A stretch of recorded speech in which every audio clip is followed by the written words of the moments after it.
Hi guys, my self doctor Farhan Ali Khan. जैसा कि आप सब जानते हैं, लकवे की बीमारी बहुत तेजी से बढ़ रही है और बहुत ही कॉमन होती जा रही है। आज मैं आप सबको लकवे से रिलेटेड बहुत से ऐसी इंपॉर्टेंट बातें बताने जा रहा हूं जो हर एक को जानना बहुत ज़रूरी है। अगर आप अपनों को लकवे से सचेत करना चाहते हैं या बचाना चाहते हैं तो इस वीडियो को अपने सारे मिलने वालों को ज़रूर शेयर करें। अगर आपके मन में लकवे से रिलेटेड कोई भी सवाल है तो इस व्हाट्सएप नंबर पर तुरंत बिंदास होकर पूछ लें, बिल्कुल भी संकोच ना करें। लकवा एक लाइफस्टाइल बीमारी है और बहुत तेजी से लोग इसकी चपेट में आ रहे हैं। हर महीने करीब 1.5 लाख लोगों को लकवा होता है। लकवा किसी भी उम्र में कभी भी हो सकता है। लकवा 5-6 साल से लेकर और 80-90 साल तक के लोगों को हो सकता है। आजकल लकवा 18 साल से लेकर और 30 साल की उम्र में बहुत ही कॉमन हो गया है। लकवा किसी ज्यादा उम्र वाले को हो, ये सोच बिल्कुल भी सही नहीं है। लकवे को कैसे पहचाने? बहुत सिंपल है। अगर आपके सामने वाले की जबान अचानक लड़खड़ा जाए, वो अजीब सा या अनक्लियर बोलने लगे, उसका एक तरफ का मुंह टेढ़ा हो जाए, या उसके एक तरफ के हाथ या पांव कमजोर हो जाए, या फिर उसका एक तरफ का शरीर लटक जाए, या वो अचानक गिर जाए और फिर उठ ना पाए, तो समझ लो उसे लकवा हुआ है। पैरालिसिस हमें वार्निंग भी देता है और हम समझ नहीं पाते। कई बार हल्का सा लकवा हुआ और 10-15 दिन में अपने आप ही पूरी तरह ठीक हो गया। हो सकता है लकवा उसे वार्निंग देकर गया हो या एक घंटी बजा कर गया हो। ऐसा होने पर तुरंत सीटी स्कैन या एमआरआई करवा कर पूरा इलाज करवाएं।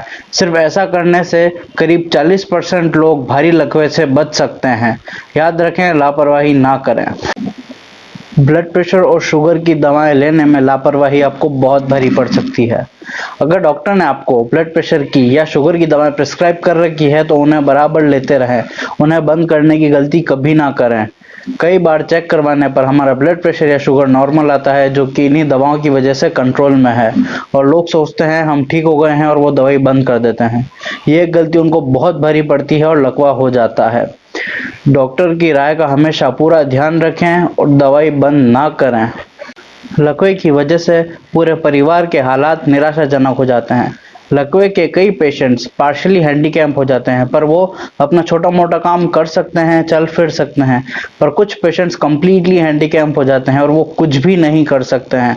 वो बिल्कुल बेड रिडन हो जाते हैं और वो पूरी तरह से दूसरों पर डिपेंड हो जाते हैं। वैसे तो दोनों ही कंडीशंस निराशाजनक होती है। लकवे के पेशेंट को क्या प्रॉब्लम्स होती हैं? लकवे की वजह से पेशेंट का मुंह टेढ़ा हो जाता है, उसे पानी पीने में दिक्कत आती है, पानी पीते समय एक तरफ से पानी निकलने लगता है, लार टपकती रहती है, खाने पीने में दिक्कत होती है और इस वजह से नाक में से खाने की नली लगानी पड़ती है। कई बार पेशेंट्स को बोलने में तकलीफ होती है, वो हकला कर या तोतला कर बोलते हैं, या कई बार बोली ही बंद हो जाती है। पेशेंट के एक तरफ के आधे शरीर में कमजोरी हो जाती है, वो अकड़ जाता है या वो सुन्न हो जाता है। पेशेंट कुछ भी महसूस नहीं कर पाता। पेशेंट के हाथ पांव अकड़ जाते हैं, उनमें मूवमेंट्स बिल्कुल खत्म हो जाते हैं और वो बिल्कुल ठंडे पड़ जाते हैं। पेशेंट के कदम टेढ़े मेढ़े पड़ते हैं, ऐसा लगता है जैसे अभी गिर जाएंगे और बॉडी में बैलेंस बिल्कुल खत्म हो जाता है। पेशेंट की याददाश्त कमजोर हो जाती है, उसे कुछ भी समझने में मुश्किल आती है, अपने परिवार के लोगों को पहचानने में मुश्किल आती है। पेशेंट का बिहेवियर पूरी तरह से चेंज हो जाता है, उसे गुस्सा बहुत ज़्यादा आने लगता है, हर छोटी बात पर चिढ़ जाता है। पेशेंट बहुत निराश और दुखी रहने लगता है और वो रोने लगता है, बार बार रोने लगता है। पेशेंट का यूरिन कंट्रोल नहीं रहता, इस वजह से उनको यूरिन बैग या कैथेटर लगाना पड़ता है। कई पेशेंट्स की पूरी बॉडी सुन्न हो जाती है और अकड़ जाती है।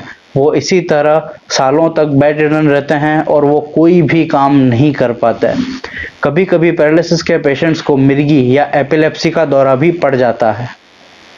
एपिक न्यूरो केयर की centuries old traditional family Ayurvedic medicine से हर तरह के लकवे का इलाज संभव है, चाहे वो अभी हुआ हो या चाहे वो 20 साल पुराना हो। इवन जो लोग 2-4 साल से बेड रिडन है या बिल्कुल बिस्तर पर हैं, वो भी चलने लायक हो जाते हैं और अपनी नॉर्मल जिंदगी जीते हैं। यहाँ पर लाइलाज पेशेंट्स का इलाज भी संभव है। अगर आप अपनों को लकवे से सचेत करना चाहते हैं या बचाना चाहते हैं तो इस वीडियो को अपने सारे मिलने वालों को जरूर शेयर करें। और अगर आपके मन में लकवे से रिलेटेड कोई भी सवाल है तो इस व्हाट्सएप नंबर पर तुरंत बिंदास होकर पूछ लें, बिल्कुल भी संकोच ना करें। और भी न्यूरोपैथी से रिलेटेड नए वीडियोस देखने के लिए हमारे चैनल को सब्सक्राइब करें और बेल आइकन दबा दें ताकि हम जब भी नया वीडियो डालें आपके पास नोटिफिकेशन आ जाए। अब मैं आपको लकवे से बचने के कुछ टिप्स दूंगा। ये टिप्स आपको मेरे आने वाले हर वीडियो में मिलेंगे। पहला टिप है पानी ज़्यादा पिएं और खून पतला रखें, क्योंकि आप खून पतला रखेंगे तो ब्रेन में ब्लड सप्लाई अच्छी रहेगी और आप लकवे से बच जाएंगे। दूसरा टिप, अपना बीपी और शुगर कंट्रोल में रखें। अपना ब्लड प्रेशर और शुगर की दवाएं आप बिल्कुल बंद ना करें और डॉक्टर की राय का पूरा ध्यान रखें।